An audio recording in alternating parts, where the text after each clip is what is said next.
Hey guys, what's going on? This is RJ Game News USA here, back today with another movie review.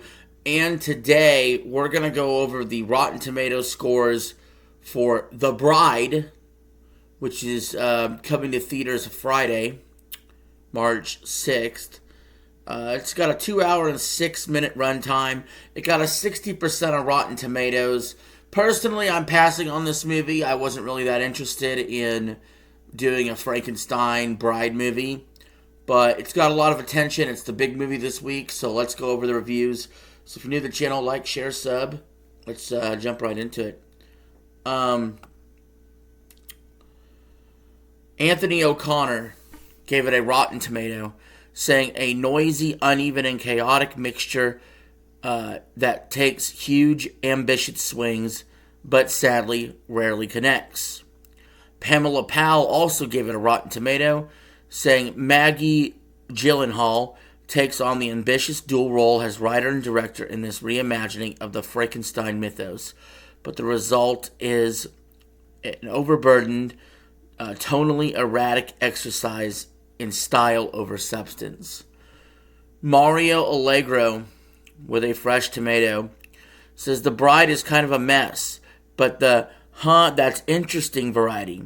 The type of crazy bet that we will most certainly lose as Hollywood continues to devour itself and turns into a monolithic entity presided by technocrats. Alright, that guy clearly just wanted to make a political statement in his review. A fresh tomato from Sean Edwards, saying it's a widely imaginative take, an audaciously new spin on the classic monster story. Maggie Gyllenhaal takes some big swings, massive swings. It's an ambitious film loaded with big themes and even bigger vision. Carla Renta, with a fresh tomato, says The Bride isn't an extension of Frankenstein, yet gives feminism a voice during an era where it is pitch quiet and now has been unleashed for the masses to behold. Again, I don't really care about let's make a mark for feminism in movies. It's stupid. There's been plenty of female lead actresses. Edgar Ortega, with a fresh tomato, says The Bride works less as a narrative film and more as an extended music video. A real Frankenstein's monster of a final project. I'd rather see filmmakers take bold swings and miss than play it safe. We have a fresh tomato from Carla Hay, saying The Bride is unconventional, stylish, and boldly feminist reimagining of 1935's Bride of Frankenstein. Again, guys, I don't care about your little feminist, little left-wing fucking liberal agenda. It's woke! This movie's woke! That's all I'm hearing. We have another fresh tomato that says Buckley has to walk the line of being a woman who is at war with the world around her, but also her own mind. She's captivating in nearly every scene and endlessly entertaining. Tasha Robinson, with a fresh tomato, says The Bride seems like it was meant to be analyzed at length, with fans seizing on different elements, has the key to the whole shambling amalgamation. But like so many Frankensteinian creatures that preceded it on screen, it's a bit unwieldy monster. Alright, we have a Rotten Tomato from Hannah Flint, saying Buckley and Bale offer full throttle performances, but this gothic horror romance too often veers into the ridiculous and the obvious. Peter Gray, with a Rotten Tomato, says The Bride feels like it is at war with itself, determined to subvert expectations, but unsure what to replace it with. That's a good take. We have a fresh tomato here from Samuel Leggett, who says, Maggie wrote this, directed this, and owned this to be her own. It totally caught me off guard in a very good, poignant way. Visually stunning and acted in a very raw and amazing way. This is a film that could become a cult classic. I highly doubt that. Scott Menzel with a fresh tomato says Gyllenhaal's take on The Bride feels like what might happen if the minds of Yorgos Lanthimos, Tim Burton, and Guillermo del Toro were thrown into a blender with a touch of emerald fennel sprinkled on top. Again, let's just name drop and let's just act like, that really does a great job of explaining the movie.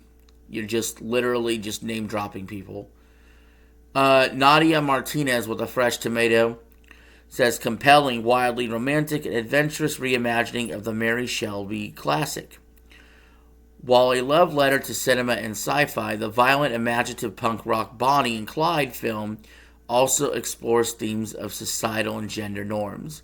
Again, your fucking societal and gender norms is not why I watch a movie. That's stupid. We have an A+, fresh tomato here, saying Maggie Gyllenhaal's The Bride is a neon-soaked punk rock lightning bolt that transforms a gothic icon into a symbol of fierce anarchic liberation. The bride has arrived and she's reclaiming every stitch of her own story. Again, seems like a lot of the people that like it just like it because the bride's a woman.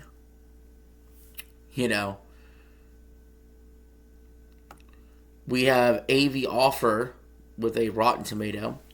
Says an overwrought, heavily handed, and tonally uneven slice of gothic horror with great production design and stylish cinematography. Does Jesse Bunkley want some cheese to go with all of that ham? That's kind of funny. Robert Codger with a Rotten Tomato says, undeniably audacious to a fault, by the end the bride has become its own Frankenstein misfire. I tend to agree these Rotten Tomatoes reviews a little bit more, actually, guys. We have a fresh tomato from Stephen Russell, who says, much wilder in spirit than Gyllenhaal's also feminist-fired debut feature, the Elena Fernet adaptation, The Lost Daughter, which also features Buckley the Bride, is a ferociously stylish beast with a bleeding heart. So again, I'd hate to repeat myself like a broken record, but if your greatest compliment to a film is its nod to feminism, then I would honestly say this movie is going to suck at the box office. Let's be real. Let's get real. Gregory Newson with a fresh tomato says Gyllenhaal's second feature is an explosive representation of social disruption, a screaming cry.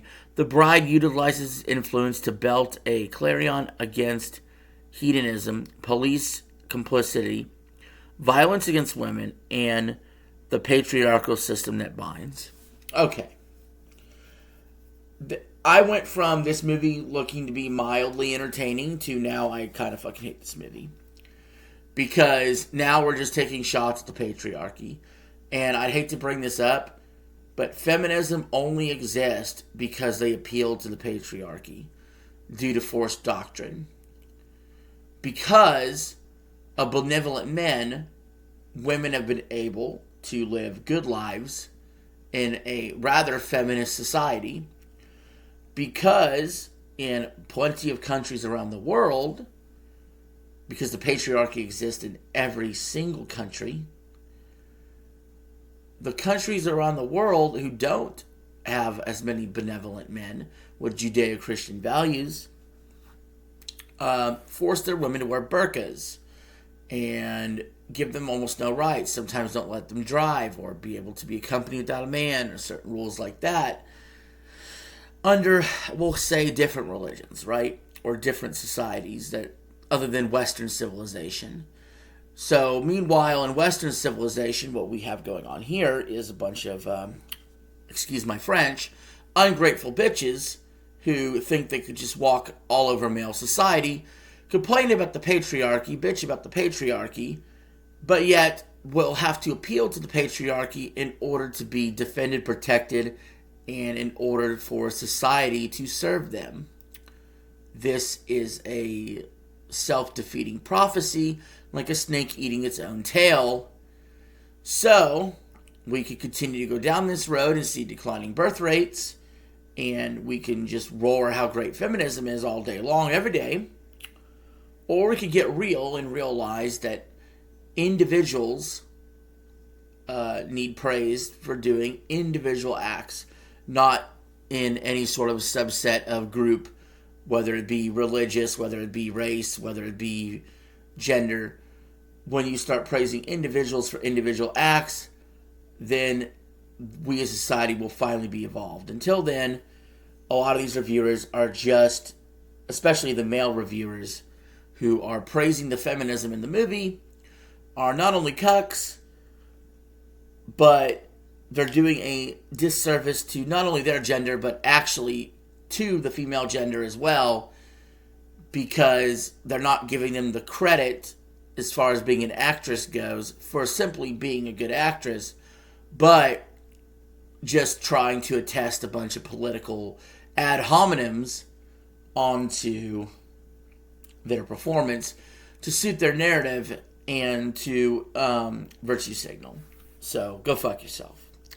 And finally, a Rotten Tomato from Tim Roby, who says so much talent has been wasted here, including a stiff Penelope Cruz as Lady Detective Myrna Mallow. And while provocative abound, Frank and the bride have kinky sex between killing sprees. There's a shallowness at the film's core. And I think that's about right. So anyway, guys, that was the first page of the Rotten Tomatoes review for The Bride. It's got a 60%. So check it out if you're interested. And if you do, let me know in the comments below. But until next time, this is RJ signing out. Have a good one.